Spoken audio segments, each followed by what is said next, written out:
Talk about overall the lesson first. And so, um, the lesson is obviously an interesting topic. So, Sabbath. So let's talk a little bit of that. Why Sabbath, and walk through the lesson a little bit and how you felt it went.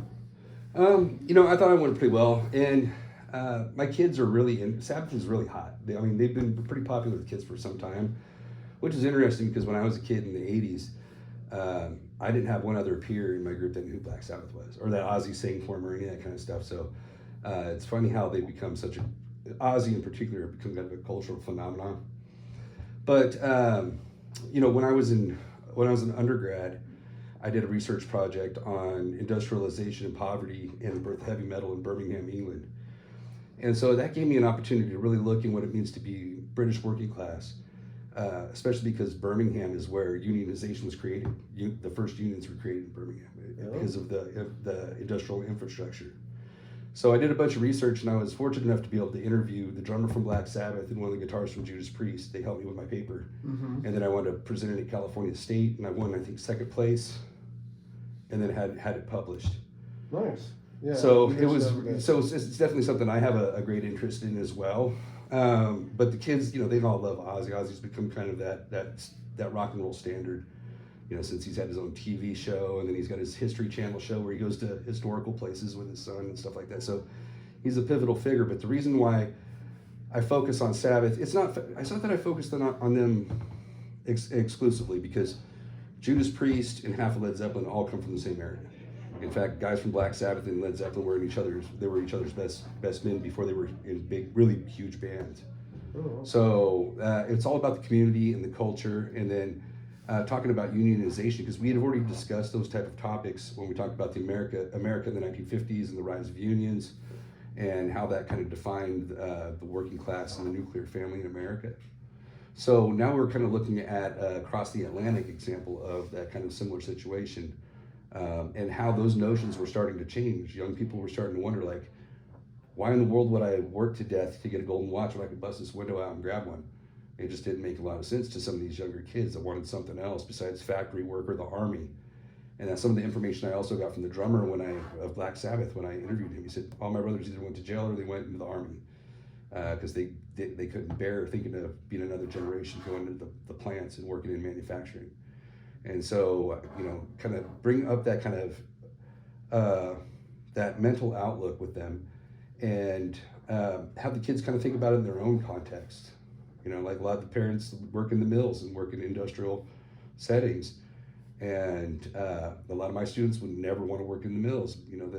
Their parents did it, their grandparents did it, and they want to break that cycle of being attached to industry.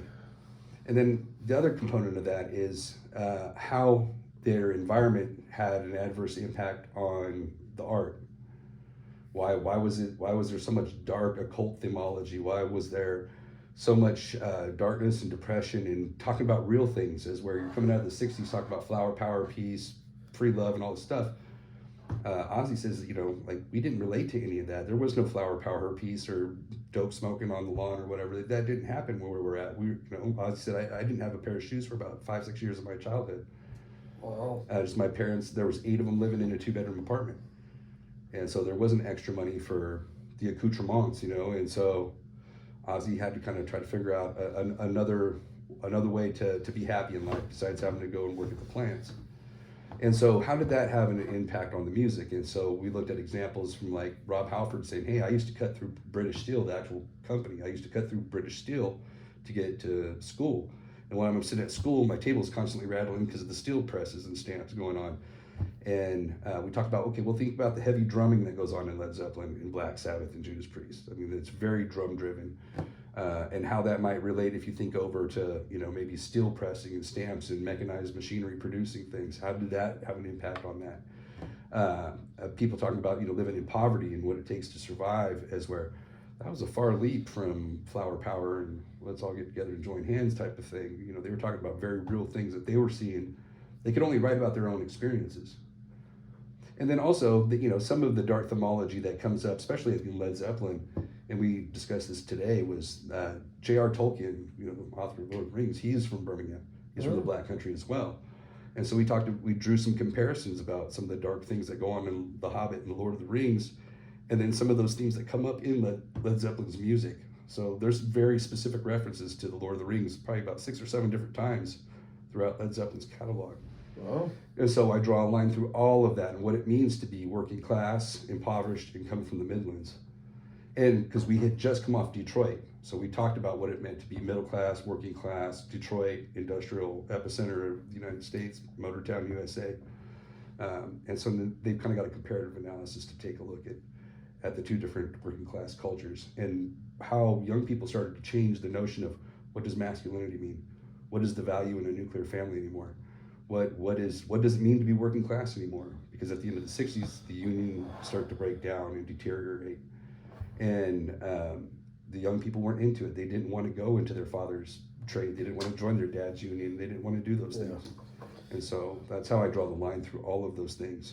That's great. And we'll circle back to some of these in standard 1 and 2 after we work through the lesson real quick. So Okay. I going through it, you start the lesson off with kids walking in, and then you go into your Kahoot, talk about that a little bit, and Sure. and what you think went well, what didn't go well, and then right into your lecture after that.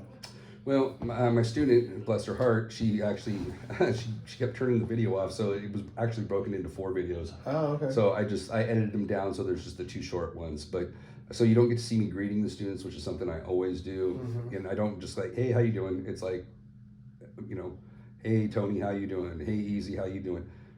How was your weekend? I relate to them and talk to them directly. That makes them respond back, and I do it in an earnest way to where they know that I'm sincerely interested in them. So that actually got edited out, so that was kind of a bummer. But what you do get to see is several of my students, which I had warned beforehand that I was going to be recording, that I really needed them to be back on time and be prompt. And then so they kind of creep in, and I saw a couple of kids showed up, were just a little bit late. yeah, there was a couple of kids. Turned in an assignment right in at the beginning. Yeah. And then so I kicked off the class with what I usually do. So I've got the pre-assessment, and I've got the assessment because Avery Brakefield needed to take a quiz. I think he had. He didn't win the Kahoot. That's why he had to do the quiz. So he did the quiz, and then we collectively did a Kahoot for the upcoming quiz. Okay. In which both the kids did really well. Avery only missed 1 out of 11, which is great. But his phone was bogged down. I don't know if it caught that in the video, but his phone gets bogged down and he loses service. Mm-hmm. So, but I could still see his recorded responses, and so him and Trinity did well. So I said, you know what? Since it's only the 2 of you today, you guys both got an A on it. You guys, neither of you will have to take the quiz. Nice. So I'll just go ahead. You guys fill in the blanks on a blank quiz. That way, I have something tangible on paper, and just fill in the dots of the answers you just answered, and I'll put it in your file, and we're good to go. So. Before we move on to after the Kahoot, standard 1 talks about learning and development. With creating the Kahoots and stuff that you're using in your class, and you talked about in our last video of how you sort of change things to get more student involvement. With looking at this standard, how much have you done and changed things because of how kids learn and realizing that you just can't sit there and lecture? There's been quite a few things that, one is getting to know my students and what their learning patterns are. The other thing is that by being in the program that I'm in, they've introduced me to things that I probably wouldn't have sought out on my own or probably wouldn't have discovered for some time to come. So I'm super grateful for that. But one of the things that I did come loaded with when I took this job was the concept of equity and being equalitarian in the way that I teach. That way the learning is accessible by everybody that's in my class. And so, for instance, like the quizzes that I give, there are 11 questions. They only need to get 8 of them correct in order to get the A. So there's 3 questions there. So maybe they missed a part on the industrialization of Birmingham, but they really picked up on changing notions of the working class. So maybe they were more focused on a certain area. And I've noticed students have struggled to find out what key material they need to write down unless you tell them, like, this will be on the quiz. Sometimes they struggle in their note taking to hone in on what is the vital information and what is unintentional teaching is what they call it. Yeah. So sometimes they have a hard time differentiating between that, and they wind up focusing on something that they shouldn't should have spent their time focusing on something else. What about vocabulary wise? So vocabulary is, we're always expanding and working on. Yeah, well, how much have you had to, I guess, adapt to your students' needs because of struggles? Because a lot of your kids in there struggle with that type of stuff, and so how much have you had to change with that? And a lot of the stuff, a lot of the language that I use is very introductory community college level, because it's technically a CP course. It's designed that way. And so my expectation isn't that they come in prepared to understand a lot of the terminology. My expectation is that they're prepared to learn about the terminology. And so when we do any type of review, we do the bubblings and the outlines and stuff like that, I have them give me the information and help me. So if we talked about industrialization, well, here's our bubble. Where are we going to branch off of that? Well, the working class. Okay, where are we going to branch off of that? And what the answers that they give me is an assessment in itself to, okay, maybe I should reteach this, or at least review it a little better before we take another, cumulative assessment. If we should review it. It shows me where I may have been a little weak in my lecture, or maybe my presentation wasn't great, or maybe the video didn't emphasize a certain area enough. So it tells me what I need to reteach, or maybe even just light review. But it shows me where some of the gaps are, and when most of the students are struggling to come up with answers for one bubble, that shows me that, okay, I mean, it could be, it's possible that they all were not paying attention at that time, but chances are that's not what happened. So that sets off a red flag for me to go, okay, let's bring this back around and let's talk about it again, and let's think about some of the qualitative things and contextual things that make this important. Why do we need to know it? Yeah. And where does it fall into the grand scheme of what we've been learning? And so, moving on past that point, going past the Kahoot, because moving into the lecture part, what did you feel went well? What did you feel like was a struggle? Did you feel like there was any struggles? I mean, it was an easier day because you only had a couple kids. I feel just as good with a room full of kids as I do with 2 kids. Yeah. It makes me feel more productive if I have more kids. But as far as, so I'm using, my PowerPoint is done for a semester long rock and roll history course. So all the stuff I need, the base stuff I need to do this year, I can use it. That said, next year I will really want to expand my PowerPoints to where there's multiple slides per band, per artist, with more information. It's nice to have the screen up there so I can point out the key players and who's in the band, who played what, show them different album covers or things that might be relative.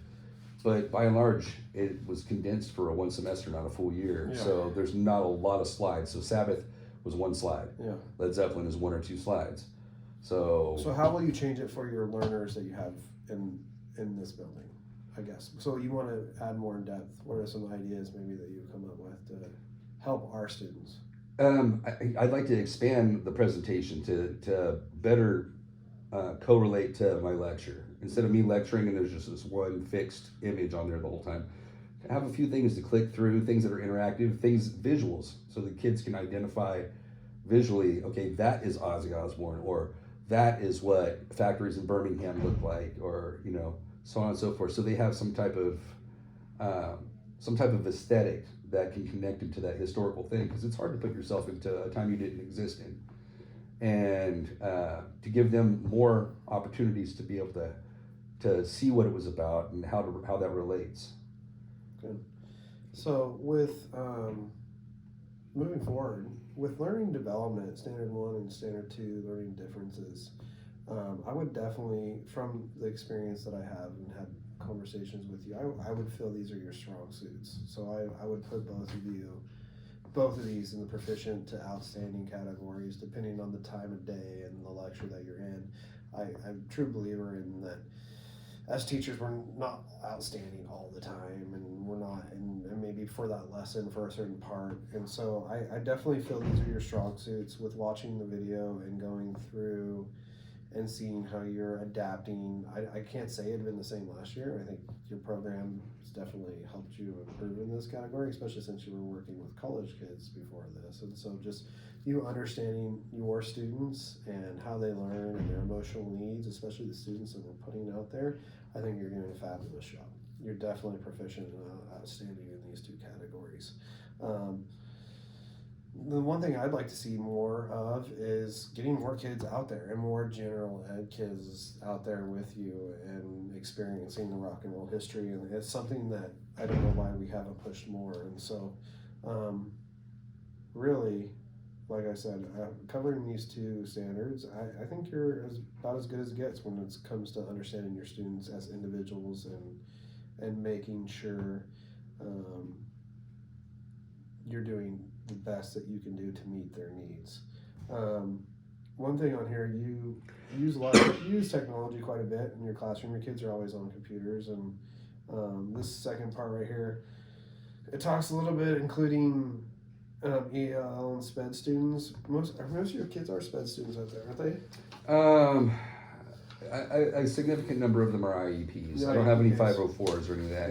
Yeah. There's several. And that are how do you IEPs. feel that has gone with dealing with the kids that are with those struggling learning disabilities? You know, out of all the students, to be honest, all my students that have been in my class, yet last year and this year, that have had IEPs, I think they didn't walk away with less than 90% of my class. I'm sure. So I know that they have the ability to understand it, and I know that the delivery is there, otherwise they wouldn't be retaining it. Yeah. We worked on a lot of other things like study skills, which students really critically lack on. And so that's something I've been trying to teach them about, how to write up an index card. You know, I tell them my story. I'm like, I didn't learn to use flashcards until I was in university because I thought it was what 5-year-olds do. Yeah. And for some reason, my ego got in the way of trying to effectively learn. And so once I wiped that away and started using flashcards, I found out they were so effective, and that my grades went from C pluses to A minuses overnight. It was really miraculous. And so, and I expressed to them that, like, even flashcards may not work for you, but it's about finding what does work for you. So we're going to do it in several different ways: the outlines, the bubblings, the flashcards. And I don't think enough teachers talk about that. And learning those skills and study skills are huge, especially no matter what you're going into, whether you're going straight, depending on your job. But yes, but in college, like, I really didn't learn what my strong points were to study. And so you doing that also is covering these, putting you in the proficient and outstanding areas of these. The one reason I brought it up is because with the special ed students is because I could tell that the kids are doing well in your class when it comes to those kids because of all these things that you're connecting real life things, experiences. A lot of those kids are struggling with poverty in your class, and to make those connections with your lesson adds to the students' learning. And so I just really appreciate that, and I think this is a good start to our conversation. Okay. Yeah. Thank you. I appreciate that. And yeah, the kids love the class, and I would love to have more students. I talked to Fig a little bit, and I was like, she's like, I've been trying to wrangle a couple of kids to bring in there. They're like, they're afraid of your class. I'm like, we do so much review and pre-assessment and plus I give you the 3 extra things. I've done a lot to kind of, if they were in a real world community college entry-level course, I mean, this would still be really light by that standard. And I think, but I don't know if I think they may be more afraid of the atmosphere and the persona that goes with your class, maybe. Maybe. And I don't know if it's necessarily you and rock and roll history, just because they know that our struggling students are going out there. And so maybe that's it. And so maybe. Yeah, there's a social component, sure. Yeah. But she said, I know there was a couple, like Tyson. Sorry, I'm about to sneeze. I gotta go here. Yeah, Tyson. Yeah, he's a sublimely clever student. He does well in everything he does. And I think he was my highest scoring student last year. I think he wound up with a 98 plus. You hear about Tyson York? Gadecki. Oh, Gadecki, yeah. Yeah. And he said, I'm going to go be a TA for Hulse. I'm like, I just talked to Hulse. Hulse says that he's insisting that you stay in my class. Yeah. He's like, because he comes in my class, he's excited about the stuff he's learning, and he shares it with all the other kids, and he's passionate about it, and tells me about how much he loves the Who now and stuff like that. And he's like, I told him, don't cop out and come over here and be. Did he cop out? He did. Gosh. He said he's like, it gives me anxiety because my big cumulatives, the midterms and finals, there's 25 multiple choice plus essay required. Yeah, but you cover the information so well, like we're talking about, with making sure that they're learning the information, that they're not gonna. How many have you had a kid fail that test? No. In fact, Luke Smith, he missed a bunch of weeks, and then he missed like 2.5 weeks straight, and then came in and took the midterm, which was cumulative. So I mean, he was there for the most of it, so he didn't miss a tremendous amount. But he still came in and he killed. He got an A on the multiple choice. I think he went up with something like 22 out of 25, and then he bombed the written portion. But still, he didn't bomb it. He just didn't do notably well. Yeah. And he still wound up with, I think, like an 81. Yeah. So I mean, now that we'll call this finished, so we usually unless I see major but concerns with a teacher and I have to like directly state that, usually I'll start the conversation similar to what we did, and they'll usually talk about their concerns more, and then we'll come up with solutions. Like, there wasn't a lot of concerns. I mean, you had 2 kids, they're focused, learning. I mean, I didn't really have a whole lot of negative to say about it. yeah. But usually that's my goal. Usually is with these conversations, especially with concerns, is I want the teacher to recognize it first. And usually if they recognize it, it's a lot easier to have a conversation with. And so that's why I asked a lot of, how did you see that it went? And so, there's been teachers where I'm like, okay, this is an issue, this is an issue, this is an issue, how do we address this? And so that's something that I learned in my program, like conversations go a lot better. And so I want to know, like, I'm not going to just straight tell you, like, this is where you're at. Because just the self-reflection, you learn so much more than me just saying, going, hey, this was good, this is bad, and you walk out of here and go, oh, okay. Yeah, it's like telling you, well, you failed, you got an F. Versus, hey, let's take a look at this paper here and see what we can do better this next time. Yeah, I totally get it. Self-discovery. Yeah, self-discovery, and it makes, when, like, you're doing great things, but when some of the other teachers are struggling or not doing as well, it makes those conversations when they're self-reflecting a little bit easier. Sure. Yeah. So, no, we better let Fig out of there. Okay. I didn't plan, because that took a little bit longer than it was, but